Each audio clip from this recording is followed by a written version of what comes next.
Hello সবাইকে। কাল তো রবিবার, আর রবিবার মানেই সমস্ত বাঙালি বাড়িতে কিছু স্পেশাল খাওয়া দাওয়া তো হয়েই থাকে। তাই আমি আজকে তোমাদের জন্য একটা নতুন রেসিপি নিয়ে চলে আসলাম। রেসিপিটি অবশ্যই কাতলা মাছ দিয়ে আমি বানিয়েছিলাম। দেখো, তোমাদের যদি ভালো লেগে থাকে তাহলে অবশ্যই তোমরা একদিন বাড়িতে এইভাবে ট্রাই করে দেখতে পারো। দেখো, তার জন্য আমি প্রথমেই 5 পিস মতো কাতলা মাছ নিয়েছিলাম, তাতে নুন হলুদ মাখিয়ে রেখে দিলাম। এবার একটা মিক্সিং জারের মধ্যে অল্প পরিমাণ পেঁয়াজ কুচি, অল্প একটু আদা, রসুন, কাঁচা লঙ্কা দিয়ে একটা স্মুথ পেস্ট আমি তৈরি করে নিচ্ছি। এবার ওই একই মিক্সার গ্রাইন্ডারের মধ্যে একদম অল্প একটু কাজু, 2 চামচ মতো সাদা তিল, 2 চামচ পোস্ত দিয়ে আর একটা পেস্ট আমি বানিয়ে নেব। এবার কড়াইয়ের মধ্যে দিয়ে দিচ্ছি অল্প একটু সর্ষের তেল, আর সর্ষের তেলের মধ্যে অল্প একটু নুন দিয়ে দিচ্ছি যাতে মাছগুলো লেগে না যায়। তারপর একে একে কাতলা মাছগুলোকে আমি তেলে দিয়ে দিচ্ছি, দিয়ে একটুখানি ভাজা করে নেব। দেখো, মাছগুলো এদিকে ভাজা হচ্ছে, উল্টে পাল্টে আমি আরেকটু ব্রাউন করে ভেজে নিলাম।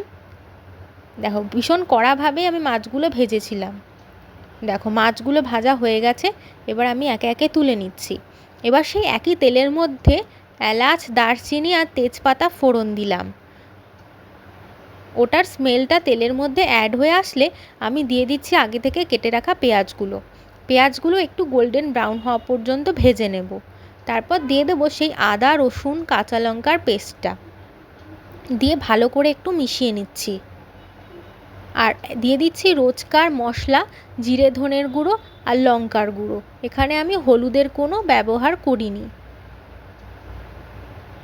দেখো, মশলাটা ভালো করে মিশিয়ে নেওয়ার পর আগে থেকে 2-3 চামচ টক দই আমি ফাটিয়ে রেখেছিলাম, সেটা এখানে অ্যাড করে দিচ্ছি, দিয়ে ভালো করে মিশিয়ে নিচ্ছি। মশলা থেকে তেল ছেড়ে আসলে ওপর থেকে দিয়ে দিচ্ছি পরিমাণ মতো একটু নুনটা দিয়ে ভালো করে মিশিয়ে নেওয়ার পর দিয়ে দিচ্ছি আগে থেকে যে কাজু পোস্ত আর তিলের যে পেস্টটা বানিয়ে রেখেছিলাম সেটা দিয়ে আবার ভালো করে মিশিয়ে নিচ্ছি।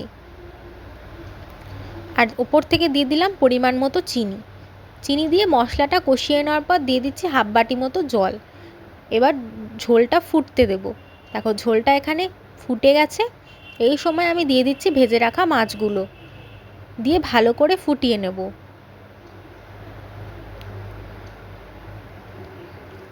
তারপর ওপর থেকে দিয়ে দিলাম একটুখানি ধনেপাতা,